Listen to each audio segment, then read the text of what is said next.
Allied Media, our viewers who are out there today, we have one of the most distinguished objectivists, Mr. Joram Chenjojo, and as we know, life is about perception. Others take it with faith, and others take life as what they get every day.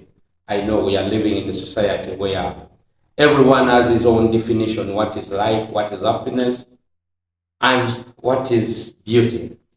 But as Allied Media, we have a platform where we are able to discuss about the philosophy and also the knowledge. How do people come to know what they know? So today we are going to look at what objectivism is. We know there is a very distinguished lady who was a philosopher, fiction writer, who gave her thinking and also her understanding to the world how people can live a free and better life under Iron Rand. But we are going to look at her philosophy, and we have Mr. Joram Chejojo, one of the objectivists we have in Africa, also one of the founder leaders of John Galt School, Uganda, which looks at promoting the Ayn Rand ideals and thinking.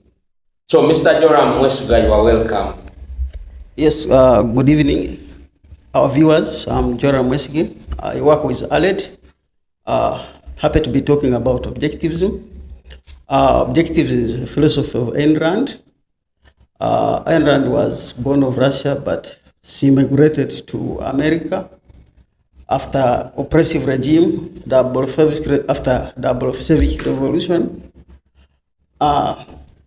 She founded Objectivism as a philosophy. She informally called it the philosophy of living on earth. Objectivism is premised on various principles such as reasoning, use of logic, and she promoted selfishness as a virtue. And in Uganda, we're happy that we've made many objectives all over the world that have helped us promote this. Objectivism has various branches like other philosophies, such as metaphysics, which talks about existence. We have epistemology that talk about knowledge. Then ethics, politics, and also art. Those are various branches of philosophy, and Ayn Rand has a way how she. Okay, thank you very much, Mr. Joram Chenjojo, for that great view and great analysis about the introduction of objectivism. Mr. Joram would like to know, and viewers who are outside there would like to know, is objectivism a religion? Is it, what is it? Is it something which people cluster themselves around and believe, if I do this, if I take this to be part of my life, I'm going to end somewhere here, I'm going to live a very good life, I'm going to have this kind of eternity? What is objectivism? Not a religion as per se, but it's a system of belief with its own principles.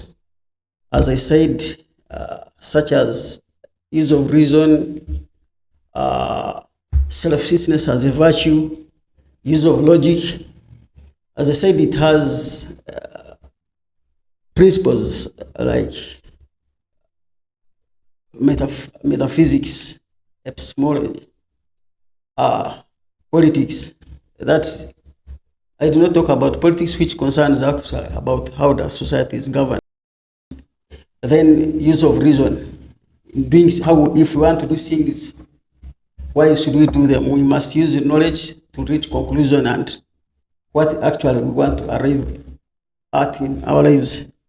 So objectivism encompasses various aspects of our lives, and it guides us how we should live our life without sacrificing ourselves, without destroying our society, but having a general understanding and objectively live our lives.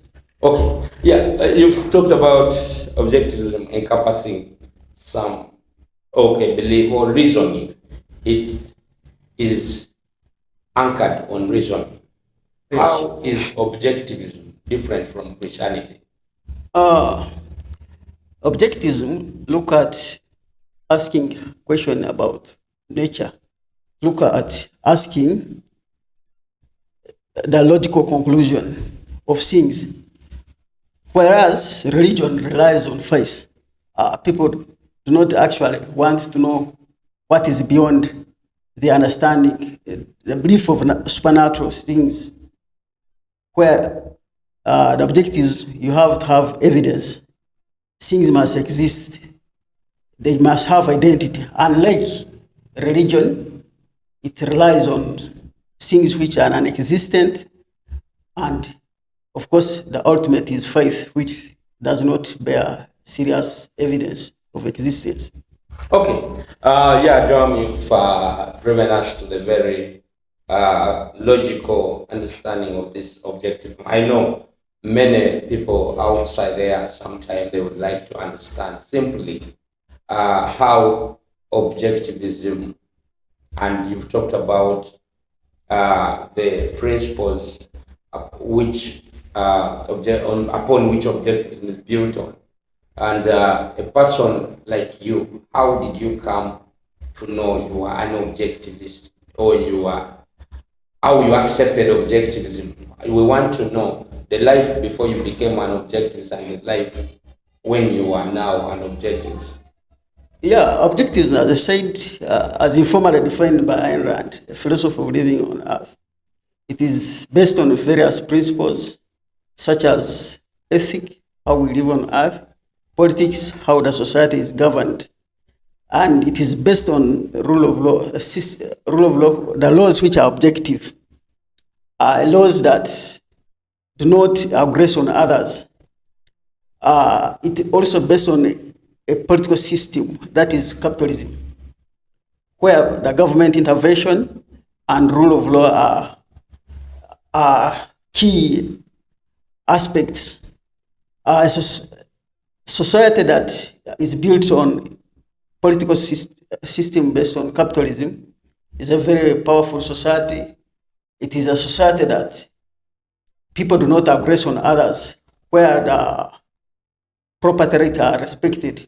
So individual live at the expense of his own without sacrificing other for his own sake. I believe everyone will like to live such a society of justice, where the only role of government is to protect individual rights and his property. So I think when I learned, when I got to know objectivism as a philosopher from my friend and the books I read from Ayn Rand, I concurred that objectivism is one of the philosophy that actually suit in my belief, and I opted to take up the objectivism as a guide of my life. Okay, thank you very much. And that's a very beautiful. For our viewers who are there, I think you are thinking about some of the terms Mr. Joram Wesley has been able to use, like self-sacrifice, epistemology, metaphysics, and also politics. And in Joram relationship, we live as human beings. We live not in isolation.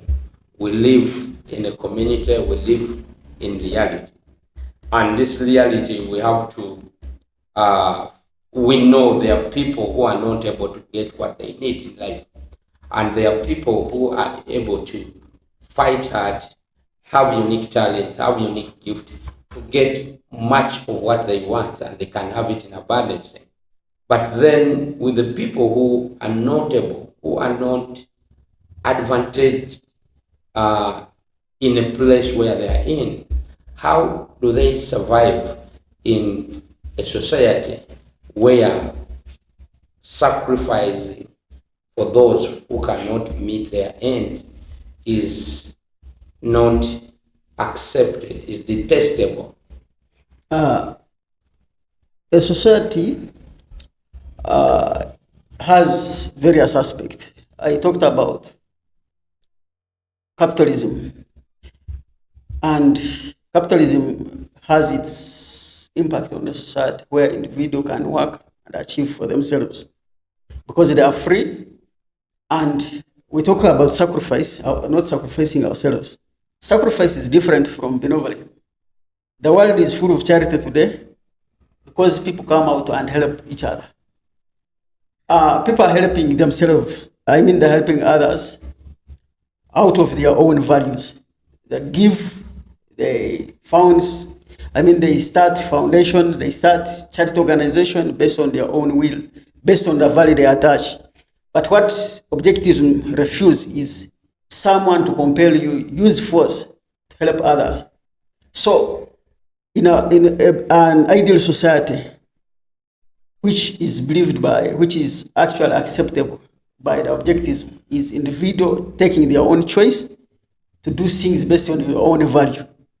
So, every individual has a role to play. Every individual is an end in himself, in a way that we do not have to depend, actually, to force others to provide us in life. We should not look at others as a host, or we should not act as a parasite on other people. So, every individual has a right to do what he wishes in life based on his terms and choices to achieve for his own life. And a society like a objective society or an ideal society, which is actually proposed by objective, is that which has opportunity for everybody.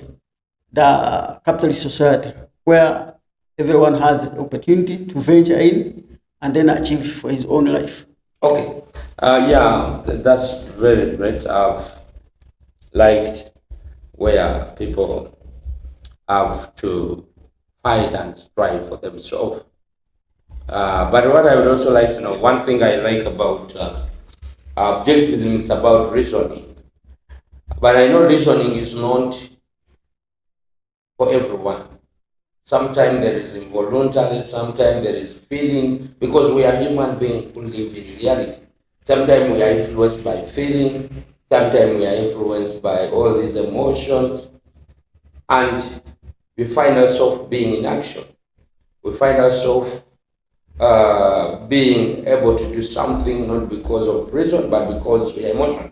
For example, when you find a person starving on the street, cannot able to get food, it's very hard to start reasoning whether he's lazy, whether he just ran away from home, but you start feeling emotion that someone should have what to eat and survive.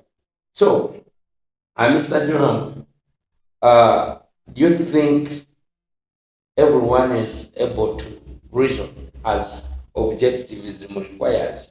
Objectivism does not require everyone to reason, Okay. but it presupposes that everyone should take a duty for his own sake. And that is the only just system whereby we do not have to depend on others because we don't reason. So objectivism actually allows everyone to reason or not to reason by using the environment where we are in, experience we have to build concept out of our senses. It is a just system, as if I'm to say. Yes. Okay. And now, because for a person to make an action, should be influenced by something, should be able to have knowledge. You talked about epistemology. Yes. How do society, how do individuals, how do groups acquire this knowledge? Because in life we are presented, but we have many choices to take. But every choice you take must be able to be purposeful, must be able to get you the ends or to meet your ends as required. How do human beings able to acquire all this knowledge to help them to make good choices which benefit themselves? Yeah. Human beings are born. I believe human beings are born without knowledge. With time, as they grow, environment the nature gives them lessons to study. They build concept. When they build concept using senses, using feelings, not feelings, using senses like smell, taste, touch, they get experience, which develop into knowledge. Of course, using logical conclusion. For example, if I touch fire, I feel it is burning, something like that. So experience, use of senses and building concept give us logical conclusion, which develop into knowledge, I believe. Okay, yeah. Ladies and gentlemen, our viewers who are there, students, different schools, and also youth in the community who have been our added followers. Yeah, we do always believe that human beings or an individual is the most powerful entity of the state or the most powerful entity in the society. And we always encourage, inspire, and put up an environment that enables each of us to be the best of our own, to be the best version we can be. So we believe knowledge is endless. Every day, every now and then, you can be able to accumulate knowledge. And then you have to use this knowledge to build something out of it. Use this knowledge to build how best you can relate with others, but also how the means of getting knowledge.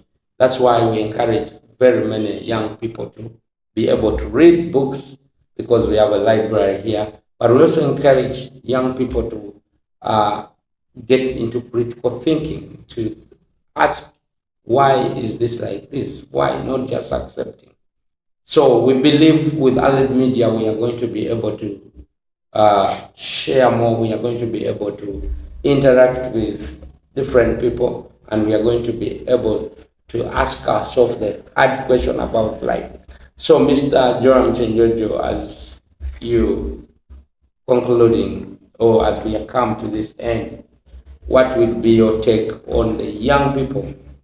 Yeah, as a student of Objectivism, I explore to learn more about Objectivism and how I should live my life without sacrificing others, without making the society, actually, without taking other people's effort, taking other people's result as a parasite, in other words. So Objectivism is a philosophical system that allow everyone to live in harmony with others. It's a system that use logic to make conclusion and to accumulate wealth and knowledge. Thank you. Okay, thank you very much, viewers. Today we've been having Mr. Joram Masije, an objectivist and someone who is investing a lot of time in understanding different aspects of life, and is also a teacher and also an administrator here at Allied Media. So we are grateful. Thank you, our viewers. Thank you, all the team which has been behind the camera, and also the editorial team and everyone. We are so grateful to the community. We request many people, businesses, organizations to be able to advertise with us, to be able to come and do marketing with the Allied Media. We hope soon we are going to be reaching you for this great opportunity. Thank you very much.